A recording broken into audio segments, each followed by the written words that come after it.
بيصدروا لأوروبا ودول الخليج وبيدخلوا كل سنة 20 مليون دولار، ومفيش شاب عاطل ولا قاعد على القهوة. وسر صناعتهم حاجة واحدة بس، قرية بتبس الأولى في تصدير وزراعة الشتلات. إيه حكاية القرية دي وإزاي أهلها وصلوا العالمية؟ كل دي تفاصيل هتعرفوها معانا في الفيديو ده النهاردة من الأموال، ومعاكم آية نصر.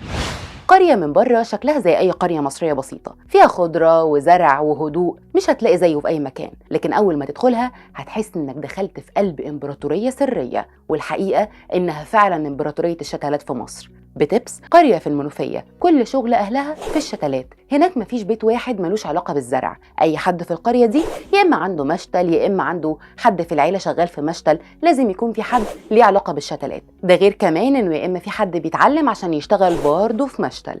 الزراعة هنا مش شغلانة، دي أسلوب حياة. حكاية القرية بدأت من أكتر من 150 سنة، لكن كل أهل القرية كانوا بيعرفوا سر الشتلة الصح، إمتى تتزرع وإمتى تتنقل وإمتى تثمر. السر ده اتورث من جيل لجيل لحد ما بقى هوية كاملة للقرية بعد كده.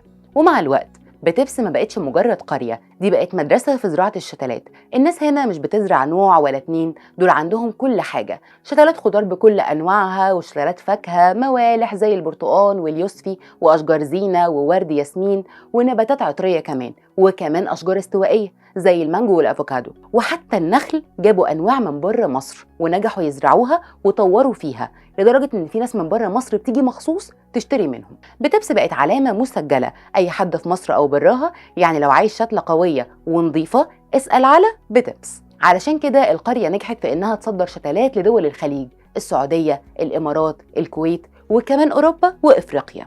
العائدات السنوية للقرية بتوصل لحوالي 20 مليون دولار في السنة. متخيل الرقم ده كله يدخل من قرية عدد سكانها أقل من 10,000 نسمة؟ لا وإيه، ده مفيش بطالة هناك. الشاب هناك أول ما يكبر شوية ينزل يشتغل في مشتل، يتعلم من وهو صغير إزاي يزرع وإزاي يطعم الشجرة وإزاي يعالجها لو تعبت، وبعد كام سنة يحوش فلوسه ويفتح مشتل خاص بيه. أصل طموحهم مش وظيفة حكومية، الطموح هناك مشتل باسمك. واحد من أصحاب المشاتل في القرية قال لأخبار اليوم إن المهنة دي ورثها عن أبوه وجده، وإن أكتر الشتلات اللي عليها طلب هي الشتلات المثمرة، خصوصا من أصحاب المزارع الجديدة في السادات وبدر والنبرية. وبيقول إن في شتلات معينة عليها طلب رهيب زي الموريا واللبخ والجوكاراندا والتوكاماريا ترانتا وعود الياسمين اللي بيتباع بحوالي 150 جنيه، واللبخ ب 200 جنيه، وشتلات صغيره بتتعبى في علب علشان تتورد للفنادق وكمان للساحل الشمالي. شاب هناك قال انه بعد ما خلص دراسته قرر يسيب اي حاجه تانية ويتفرغ للمشاتل.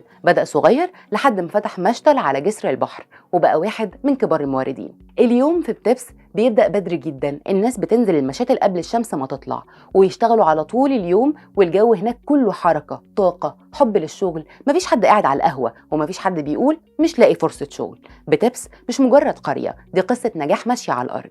تعرفوا حاجة قبل كده عن بتبس أو سمعتوا عنها؟